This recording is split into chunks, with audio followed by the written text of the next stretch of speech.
Bienvenue. Aujourd'hui, on va plonger dans une histoire à la fois révolutionnaire et, on peut le dire, assez controversée, celle de la naissance de la psychanalyse.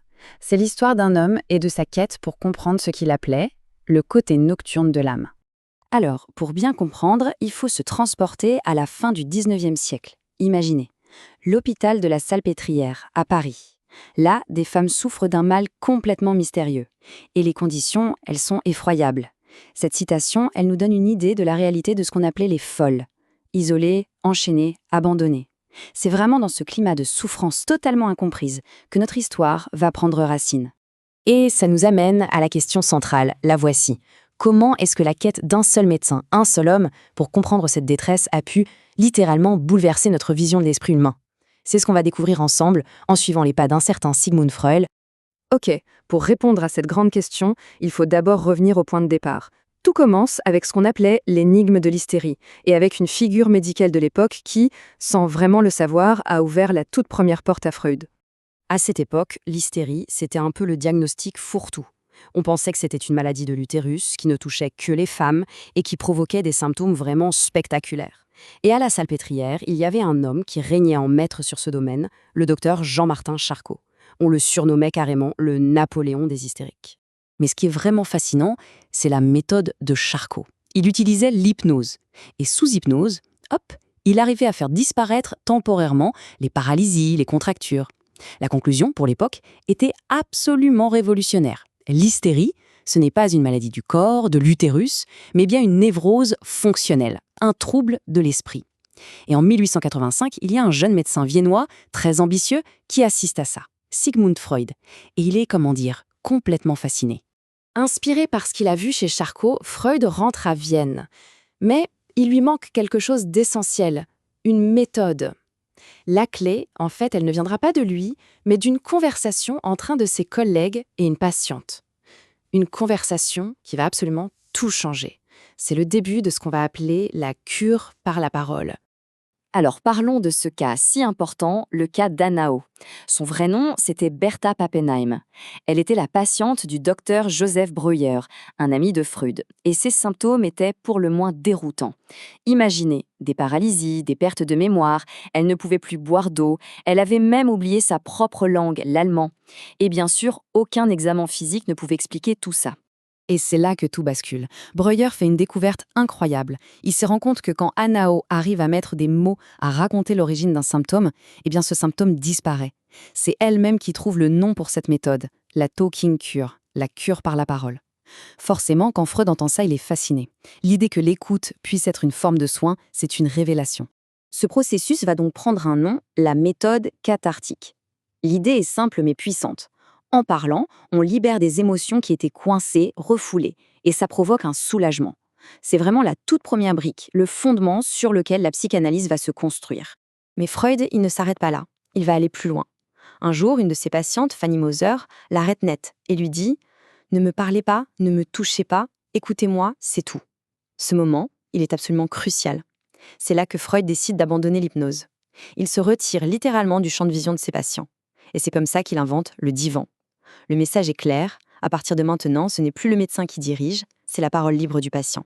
Bon, maintenant qu'il a sa méthode, Freud sent qu'il doit aller plus en profondeur, qu'il doit théoriser tout ça. Et pour y arriver, il va devoir se tourner vers le sujet le plus difficile de tous, lui-même. Tout commence en 1896. Son père meurt et ça plonge Freud dans une profonde dépression. C'est le déclencheur. Il commence alors ce qu'il appelle son auto-analyse. Et son matériau principal, ce sont ses propres rêves. Chaque matin, il les décortique, il les analyse. Et tout ce travail va aboutir en 1900 à la publication de son grand œuvre, l'interprétation des rêves. C'est là qu'il pose cette phrase célèbre, « Le rêve est la voie royale qui mène à l'inconscient ». Dans sa quête pour trouver l'origine des névroses, Freud va d'abord développer une première grande théorie. Il en parle beaucoup dans ses lettres à son ami Wilhelm Fliess. Pour lui, à ce moment-là, c'est clair. Derrière chaque névrose, il y a un vrai traumatisme sexuel qui a eu lieu dans l'enfance. C'est ce qu'on appelle la théorie de la séduction. Mais voilà, Freud commence à douter. Il se rend compte que ces histoires de séduction, il y en a beaucoup trop. Ça ne peut pas être vrai pour tout le monde. Alors, il se pose une question qui va absolument tout changer. Et si le traumatisme, ce n'était pas ce qui s'était réellement passé, mais ce qui avait été désiré? Et avec cette question, il fait un virage à 180 degrés. Il abandonne sa théorie de la séduction pour celle du fantasme. Et ça, on peut dire que c'est le véritable acte de naissance de la psychanalyse. Le point clé, il est là, on ne souffre pas seulement des événements réels, mais aussi de nos propres désirs, de nos conflits intérieurs, de nos fantasmes inconscients. Et tout ça, c'est tout aussi puissant. Le conflit, il n'est plus à l'extérieur, il est à l'intérieur. Alors sur cette base nouvelle, Freud va construire toute une théorie de l'esprit et il va introduire des concepts qui, pour la société viennoise de l'époque, vont être un véritable choc. Pour nous aider à comprendre ce monde intérieur, Freud va forger de nouveaux concepts. On peut s'imaginer ça comme un iceberg. La petite partie qu'on voit, c'est notre conscience. Mais l'immense partie immergée, c'est l'inconscient. Un immense réservoir où sont stockés tous nos désirs, nos souvenirs inacceptables. Et le mécanisme qui envoie tout ça en bas, c'est le refoulement. Et le moteur de tout ça, c'est ce qu'il appelle la libido, l'énergie fondamentale de nos pulsions. Et puis, en 1905, il publie 3 essais sur la théorie sexuelle. Et là, c'est le scandale, un scandale énorme. Pourquoi ? Parce que Freud ose attribuer aux enfants des fantasmes et des désirs sexuels. Pour l'époque, c'est juste impensable. C'est dans ce livre qu'il commence à esquisser ce qui deviendra plus tard son fameux complexe d'Oedipe. Freud sait que ses idées sont radicales. Il a besoin de soutien, il a besoin de transmettre. Alors, dès 1902, il commence à réunir un petit groupe chez lui, des médecins, des intellectuels. C'est la Société psychologique du mercredi. L'ambiance est studieuse, mais conviviale, on discute autour de café, de gâteaux, de cigares, et c'est comme ça que la toute première association psychanalytique voit le jour. Alors, voyons maintenant comment cette nouvelle science plutôt radicale a commencé à se propager. Elle a attiré des esprits brillants, c'est sûr, mais ça a aussi inévitablement créé des tensions, des conflits et même des ruptures. Le mouvement prend de l'ampleur et des figures importantes rejoignent Freud. Comme on le voit ici, il y a bien sûr Carl Jung, le psychiatre suisse que Freud considérait un peu comme son héritier, son dauphin. Il y a aussi le Hongrois Sándor Ferenczi, un grand clinicien. Et puis Ernest Jones, un médecin gallois qui va jouer un rôle clé pour organiser le mouvement et l'implanter dans le monde anglo-saxon. Mais très vite, des désaccords profonds apparaissent, surtout avec Jung. C'est ce qu'on appelle le grand schisme.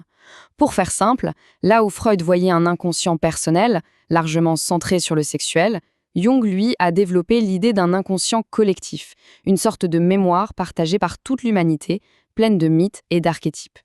Autre point de rupture, la religion. Pour Freud, c'est une névrose. Pour Jung, la spiritualité est essentielle à la santé psychique. Leur rupture sera vraiment dramatique et très amère. Il faut bien avoir en tête que la psychanalyse, elle n'a pas attendu aujourd'hui pour être controversée. Ça a commencé dès le début. Cette citation du critique viennois Karl Kraus, elle est particulièrement cinglante. La psychanalyse invente les maladies qu'elle prétend guérir. Ça montre bien l'opposition féroce à laquelle Freud et ses premiers disciples ont dû faire face. Au fond, si on y pense, la psychanalyse nous a légué une idée qui est encore aujourd'hui profondément déstabilisante. L'idée que nous ne sommes pas maîtres dans notre propre maison, qu'on est, en partie, déterminés par des forces qui nous échappent. Et ça laisse une question en suspens, une question qui continue de résonner aujourd'hui. Qu'est-ce que ça signifie, au juste, d'être mu par des forces que l'on ne peut même pas voir ?